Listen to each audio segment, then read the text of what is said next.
Matt Stone's life had settled into a quiet rhythm in a modest apartment on Chicago's gritty outskirts. The retired detective, now in his early 60s, had spent 25 years chasing shadows through the city's underbelly, solving crimes that left scars on his soul. These days, his mornings were marked by the clink of a coffee mug and the distant rumble of freight trains passing his window. The chaos of his past as a Chicago Police Department detective felt like another lifetime, until a single message shattered the calm.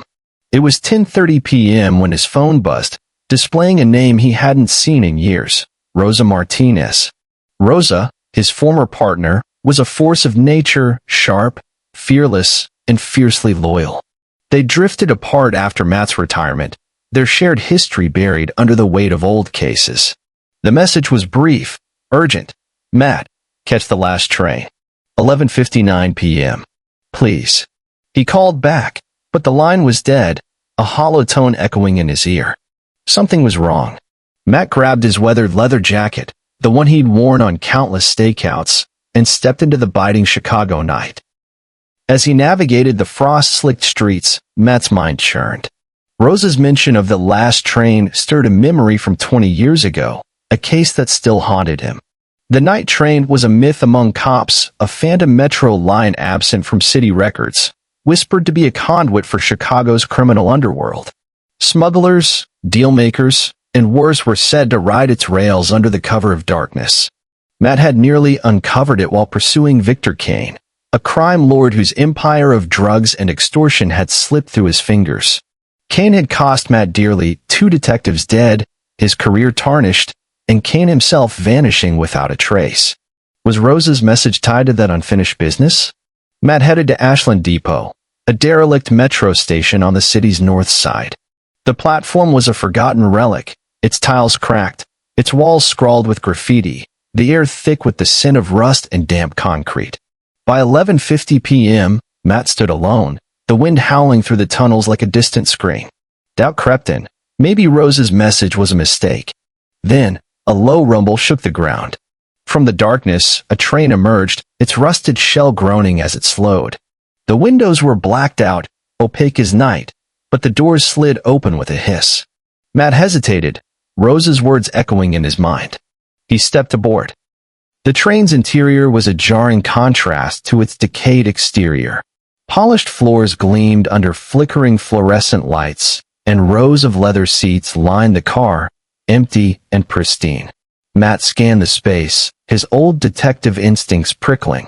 He was alone, or so it seemed. As the doors snapped shut, the train lurched forward, plunging into the labyrinth of Chicago's underground.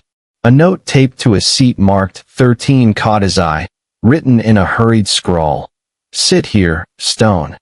It looked like Rosa's handwriting, but something felt off, too precise, too deliberate. Matt sat, his hand instinctively brushing where his holster used to be. He'd given up carrying a gun after retirement, a choice he now regretted. The intercom crackled, and a distorted voice filled the car, cold and mechanical. Welcome, Detective Stone. The game begins now. Matt's pulse quickened. Who's there? He called, but the only response was the train's rhythmic clatter. The voice returned. Each stop brings a truth. Survive to the last, and you'll find her. Her. Rosa. Matt's jaw tightened. This was no prank, it was a trap. At the far end of the car, a shadow moved. A woman stepped into the light, her long black coat sweeping the floor, her face half hidden by a wide-brimmed hat. You don't remember me, do you, Matt? She said, her voice low, edged with menace. But you know Victor Kane. The name hit like a bullet. Kane was the ghost who'd haunted Matt's career, the one who'd outsmarted him at every turn. What do you want? Matt demanded. The woman smiled, her eyes glinting. Answers. Same as you. Before he could press her, the train slowed, and she melted back into the shadows. The doors opened at the first stop, an unmarked platform shrouded in darkness. 3 passengers boarded, each one a piece of Matt's history stepping out of the fog. The first was Tommy Doyle, a wiry man in his 40s, his face a map of scars from a life on the edge. Matt knew him as a low-level runner for Kane's crew, someone he'd put in witness protection after a botched sting. Tommy's eyes darted, refusing to meet Matt's, his hands fidgeting with a worn backpack. Next was Lily Harper, a young woman in her late 20s, her sharp features set in a mask of resentment. Her father, a bookkeeper, had testified against Kane and paid with his life when Matt's protection failed. Lily's presence felt like a silent accusation, her gaze cutting through him. The third was Walter Finch, Matt's former captain, now stooped with age but still carrying that smug grin. Walter had pinned the Kane case's failure on Matt, forcing him into early retirement to save his own skin. "What the hell is this?"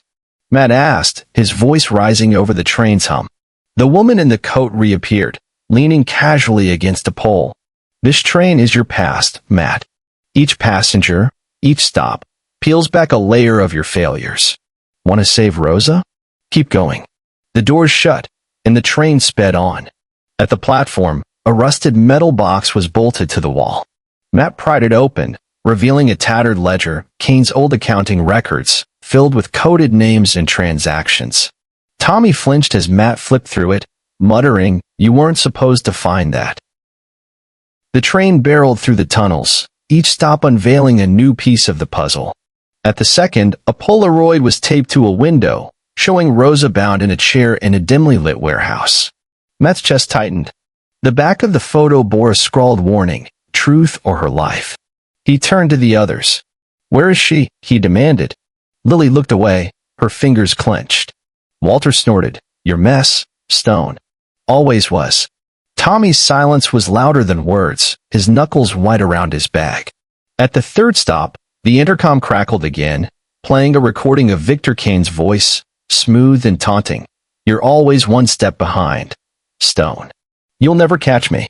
The audio wove in snippets of Matt's old interrogations, moments where Kane had played him like a pawn. But a new detail emerged, a mention of a final deal Kane had planned before disappearing. Matt's mind raced. Was Kane alive, pulling strings from the shadows? As the train plunged deeper, Matt studied the passengers. Tommy's fear betrayed him. He'd never left Kane's crew, playing both sides to survive. Lily's anger wasn't just grief. She was here for revenge, blaming Matt for her father's death. Walter's betrayal ran deeper. Matt recalled rumors of bribes, of deals with Kane to sabotage the investigation. But the woman in the coat was the key. Matt remembered Rosa's sister, Elena, who'd gone undercover in Kane's operation and vanished. Could she be the one orchestrating this? The train screeched to a halt in a cavernous underground depot, its walls lined with rusted pipes and flickering lights. The doors opened, revealing Rosa tied to a chair in the center of the warehouse, her face bruised but defiant. Matt moved to free her, but the woman, Elena, stepped forward, a pistol gleaming in her hand. "Not so fast, Matt," she said, her voice trembling with rage. "Kane took my sister, my life. You let him walk free." "Elena, I tried to stop him," Matt said, his hands raised. "Rosa's alive, let her go." Elena's eyes wavered, but her grip on the gun didn't. Tommy lunged, revealing his loyalty to Kane's remnants, trying to seize the weapon. Lily drew a knife, her fury aimed at Matt, screaming about her father. Walter slipped toward the exit, but Matt tackled him, demanding, "What did you do?" Walter's confession spilled out. He'd taken Kane's money, buried evidence, and framed Matt to save himself. The truth crystallized. Elena had survived Kane's betrayal, spending years hunting his network. The train was her trap, designed to expose Kane's lingering allies and force Matt to face his failures. The ledger, the photo, the recording, each was a breadcrumb to lead him here. Kane was dead, killed years ago by a rival, but his legacy lived in Tommy's cowardice, Walter's corruption, and Lily's pain. Matt disarmed Elena in a swift move, his old training cutting through the chaos. He freed Rosa, who gasped, "I didn't know, Matt.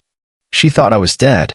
As sirens wailed, someone had alerted the police. Elena slipped into the shadows, her final words echoing, "You can't outrun the past, Stone."